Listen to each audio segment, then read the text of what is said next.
So it is clear that the SBA did send out communications saying that applications were being denied because of lack of resources, but as you have clarified today, that is not the case, correct?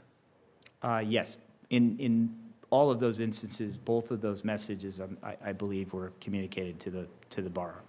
So now we have 125,000 eligible small businesses that have been informed that they're entitled to receive additional loan money. And your testimony today is it's up to those applicants to get the documentation in order to complete the settlement of those loans. It's up to any borrowers to close a loan. So they have to sign the note. They have to sign the ancillary documents to the note. So they're not providing any additional documentation for any approval or anything. What we are waiting to, so if you bought a house or remember the big closing table and the big stack, like that's what they've got to execute. So they just have not done that yet. Yes, And, I just really want to emphasize what Senator Shaheen has said. We'll give you chapter and verse. I think we've already given you these cases. We have several that have come to my attention where that's not the case. Where the burden is on the SBA to complete the closing, not on the person. They have done that, and they're still waiting for their checks. So there's yet another issue with what you just opened up. So I agree that but for the borrower agreeing to take the note, right? So like they have to sign to be the borrower. We're responsible for closing the loans in association with them. So for the 125,000, including with the district offices, we are executing the closing, and it's at the discretion of the borrower to execute that. And yes, we have seen from your office and others that there was confusion for those folks, right, who do have funding, and I want to reiterate again, their money is there. They can execute the closing, and we will assist them with that closing. Once they have executed the documents, the money goes on a schedule over to Treasury for the ACH into the designated bank account. There are issues with those bank accounts where the banks, where the account is located, are bouncing back our disbursements, and I don't know the exact reasons from each institution. One of the reasons that is cited most often is the opinion of the bank that commercial activity for this account is not recognized, and therefore they are flagging it as suspicious activity. I understand exactly what you're saying, and I recognize that, and that's one of the points I think some of our colleagues have mentioned. There are better systems out there that would have dealt with this, and we're dealing with two agencies, Treasury and the SBA, and that's a challenge also. My plea to you is provide the leadership and resources to get these resolved. Yeah. These are people that are frustrated, they need their money. In one case, it was the bank account only accepted checks up to a certain amount, and they had a higher check coming in, so they set up a separate account, and it took them forever, and they still haven't completed getting that routing into the system so the money actually could get there. Yes. You know, these are small businesses. They need help. Yes. So please resolve these issues, get the resources, and get it done. And they have been given inconsistent information over time. At one point, they thought the money wasn't there, and many of them were giving up. So please provide the services they need so we can get that 125,000. Those that want to take out the loan, that they can complete the loan process and stop calling our offices. Would it be very helpful? So I appreciate if you would follow up on that. Yes, and 100%, I hear you. 100%, we will redouble our efforts. And for all of those bank account bounce, just like the closing, we will work those to completion. So we will work with that particular borrower to get that money, and that money remains theirs even if it bounced back. Now to the 41,000 potential that Sure. We're informed either directly or through communications generally that these loans are unworkable. Not that they were denied, but that they were unworkable, as I understand it. And I understand why that a lot of these, they could not get the verifications that are required. They hadn't filed their tax returns, all those issues that have to be done for them to be able to get their loans completed. I recognize that. But unworkable is not denied. Sure.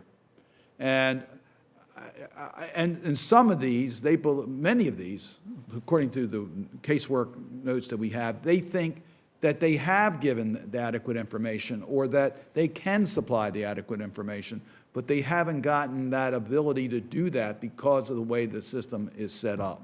So I would just urge you, to those that do have claims that can be adjudicated in a positive way, either a reconsideration or an increased loan amount or whatever they have filed, let's try to get those resolved and give it. The numbers are getting small enough that it seems to me that we should be able to handle those with the type of service that we would expect from the SBA. So just urge us to try to resolve that. For those that are truly not eligible, you're going to have to bite the bullet and give them a determination so that they can move on or file an appeal. So it would seem to me you have to complete these. And I don't want any I don't want you to deny an application that has merit because you want to get it off the books. I'm happy to keep it open if there's a possibility for successful conclusion for the small business owner, but they need to know. There has to be a time. Yep. So understood. I understand the urgency. I understand what the objective and the mission is. The one thing that I do want to make the chairman aware of and members is that from the point of first disbursement, a borrower has 24 months to seek a loan increase. So as of July, 80% of that universe told. So it's August 2nd today. So 80% of that universe can no longer seek a loan increase. By October, that number will be in excess of 90%, and by the end of the year, it'll be 0.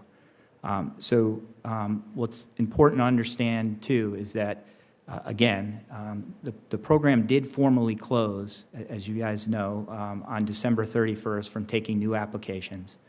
And so the combination of those things makes it such that from our perspective, we are moving on to servicing, for which that begins in October. There will be 27,000 folks that are required to make their first payment, and then it spikes up a 500,000 for multiple months thereafter. That is a huge lift.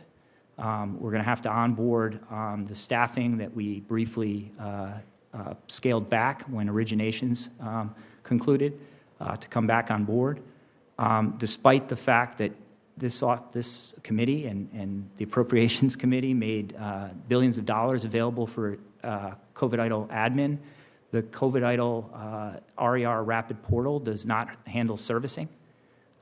And so we have to stand up a servicing solution at scale, which is a technology lift, as well as a people process lift.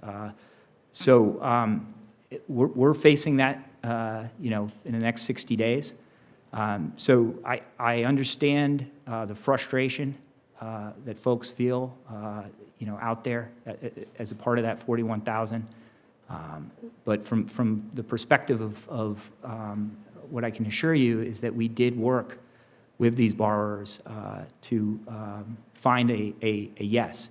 And it should be mentioned that, with your leadership and in 2021, we did $200 billion of support. And we did those 400,000 loans checking IP static address, checking business address, validating tax information. So we demonstrated that you can do, 20% of the total addressable marketplace of all lending in 2021 with, 7,000 employees.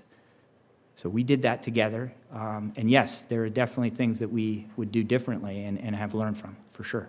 I just point out, I've been told that the 24-month period is not statutory. You can waive that 24 months if you wanted to.